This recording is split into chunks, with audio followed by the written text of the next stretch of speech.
Fil-Brit director. It's okay to come home, to PH, and feel kind of lost.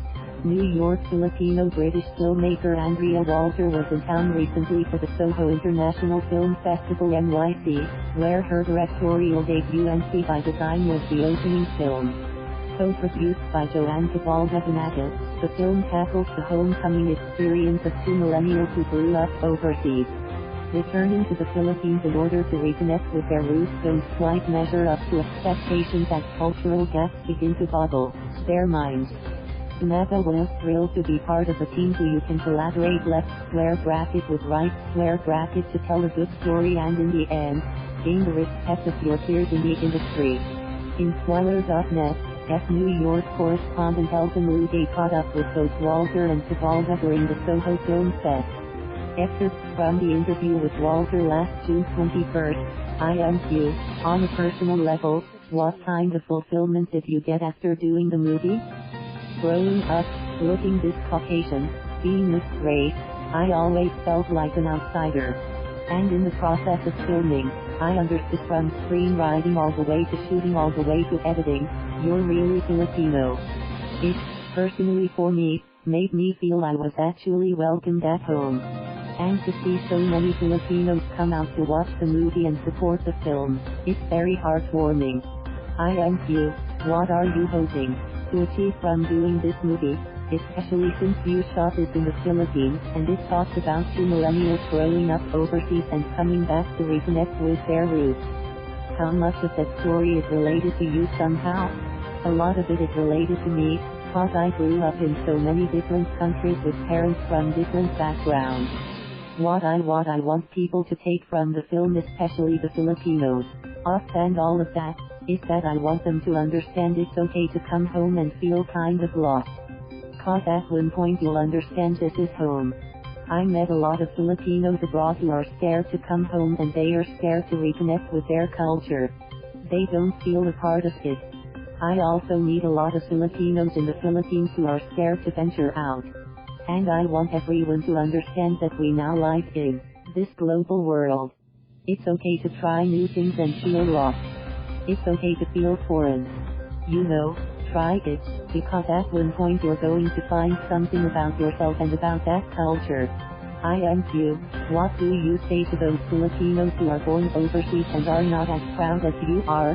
Why do you think there's this dilemma or fear of being identified as a Filipino?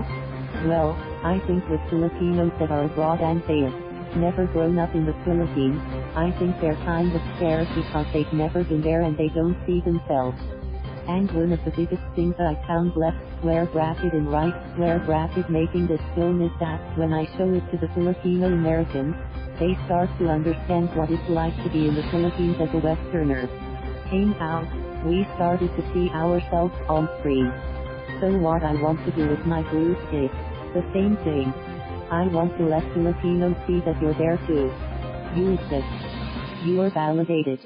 And then come home and see what it's like.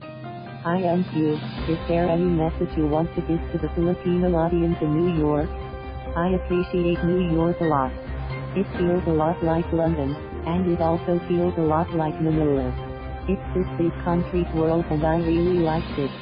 I think as Filipinos in New York, we should come together and find each other so that they can really learn to appreciate themselves and not feel so disconnected. Just because you're not living in the island, doesn't mean the island is not with you. I take it with me wherever I go. I live in LA, I live in London, I live in Manila. I think if I could do it, they could do it as well. IMQ, was Rhian left square bracket Ramos, the lead actress right square bracket a personal choice? Yes, Rhian was a personal choice. Originally, I had Jasmine Curtis, but due to scheduling left square bracket conflicts right square bracket, I had to switch it. But, you know, it's a good happenstance.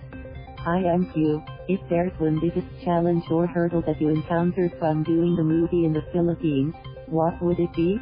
I wanted to shoot when it was monsoon season, cause I wanted the look of the rain, with the rain on the ground. But also that comes with problems, you have to stop filming. So, I think the biggest challenge was weather. And I blame myself for that mostly, cause I grew up in the Philippines, and I should know. I was born and raised there. I should know better. But, aside from that, there were no challenges. It's so nice working at home. It's nice that you really brought them to the Philippines. It's a huge pride for all of us. Yes, the biggest thing I really want, aside from my career, my colleagues' careers, is I want people to see Filipino cinema, the way that they recognize Chinese, Japanese left square graphic or right square graphic Korean cinema. Whenever you say that there's this Korean film, everyone will say, "Ah, that's so exciting." But you say Filipino film and no one says anything. I want the rest of the world to respect us, Southeast Asians, left square bracket and right square bracket, the same way they respect my other culture, England. I want us, in the same world. See, they welcomed him instantly. Our stereotypes are very nice. Yes, I think those were the stereotypes I wanted to portray. Thank you for watching. Please subscribe.